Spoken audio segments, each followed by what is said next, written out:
নমস্কার বন্ধুরা, আজকে তোমাদের কাছে নিয়ে চলে এলাম। দেখো কি এত সুন্দর একটা খাবার। আমরা বাচ্চাদের কিন্তু বাইরে থেকে কিনে খাওয়াই কুরকুরে। দেখো সেই একদম সেম সেই কুরকুরে, দেখো কত সুন্দর হয়েছে। বাইরে কিন্তু আরও কত রকম মশলা থাকে। আমরা যদি ঘরোয়া পদ্ধতিতে এইভাবে বানিয়ে দিই তাহলে বাচ্চারা খেয়েও তৃপ্তি পায়, শরীরটাও ভালো থাকে। কত সুন্দর হয়েছে। তাহলে চলো তোমাদের সঙ্গে নিয়ে এই রেসিপিটা আমি শেয়ার করি। নিয়ে নিয়েছি একটা বাটিতে নিয়ে নিয়েছি জল। এবারে আমি একটু মুড়ি ভিজিয়ে নেব। জন্য মুড়ি কটা আমি ভিজিয়ে রেখে দিলাম।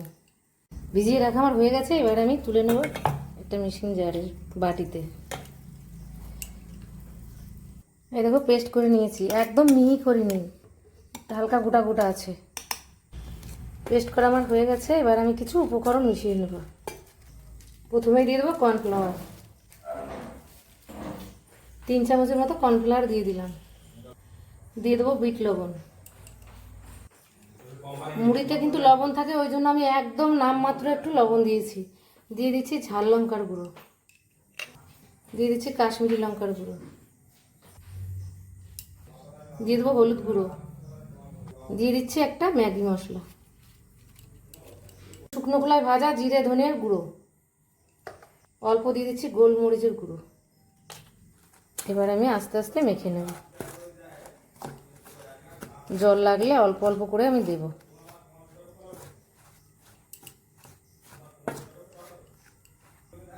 অল্প জল দিয়ে দিচ্ছি।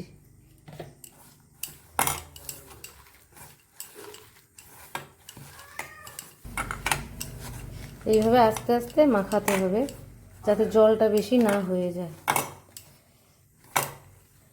এই দেখো খুব সুন্দর একটা ড্রো হয়ে গেছে। এই দেখো এইটুকু করে হাতে নেব।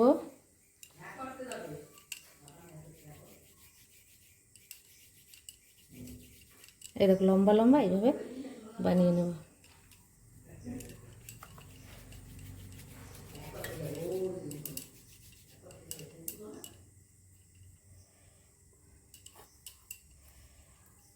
যে কটা করেছি আমি দিয়ে দিচ্ছি।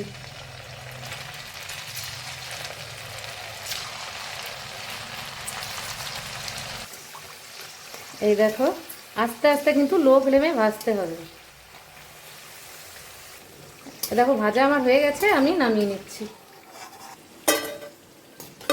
কতটা আওয়াজ হচ্ছে, আওয়াজে বোঝা যাচ্ছে কত সুন্দর ভাজা হয়েছে ক্রিস্পি।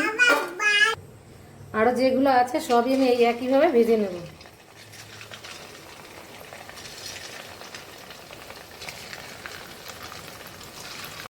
এবার আমি একটা মশলা রেডি করব, তার জন্য দিয়ে দিচ্ছি বিট লবণ, অল্প গোলমরিচের গুঁড়ো, দিয়ে দিচ্ছি একটু ম্যাগি মশলা, আর একটুখানি দিয়ে দিচ্ছি চাট মশলা। আমি লঙ্কার গুঁড়ো দিলাম না, আমার ছোট একটা বাচ্চা খাবে, আপনাদের লাগলে পরিমাণ মতো দিয়ে নেবেন।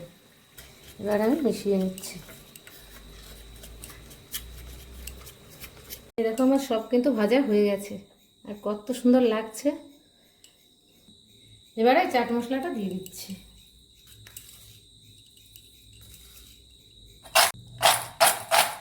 আওয়াজটা শুনে নিশ্চয়ই বুঝতে পারছো কতটা ক্রিস্পি হয়েছে।